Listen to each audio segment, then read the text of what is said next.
ప్రియ సోదరుడా, ప్రియ సోదరి, నీకొక అభయహస్తం ఉంది, నీకొక భరోసా ఉంది. బైబిల్ గ్రంథంలో దేవుడు ఏం చెప్తున్నాడంటే, దావీదు అనే ఒక రాజుని చూపెట్టి ఆ రాజు చేత 2 మాటలు చెప్పించి నిన్ను వాటిని రుజువుగా స్వీకరించు అని నిన్ను నన్ను ప్రోత్సహిస్తున్నాడు, పురుకొల్పుతున్నాడు. బలం పొందుదాం. నా లోపట అన్ని రోగాలు నన్ను పీడిస్తూ ఉన్నా నాకొక రుజువు ఉంది.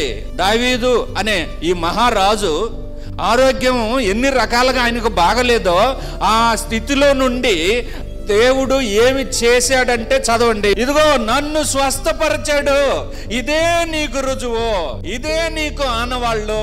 దావీదు రాజును స్వస్థపరిచాడు. ఇంకెవరెవరిని స్వస్థపరిచాడు? నన్ను స్వస్థపరిచాడు. బాగా గుర్తుపెట్టుకున్నారు ఈ మాటని. ఇంకెప్పుడు అడిగినా, ఎక్కడ అడిగినా ఎవరిని స్వస్థపరిచాడు దేవుడు అని అంటే ఎవరినే? నన్ను స్వస్థపరిచాడు.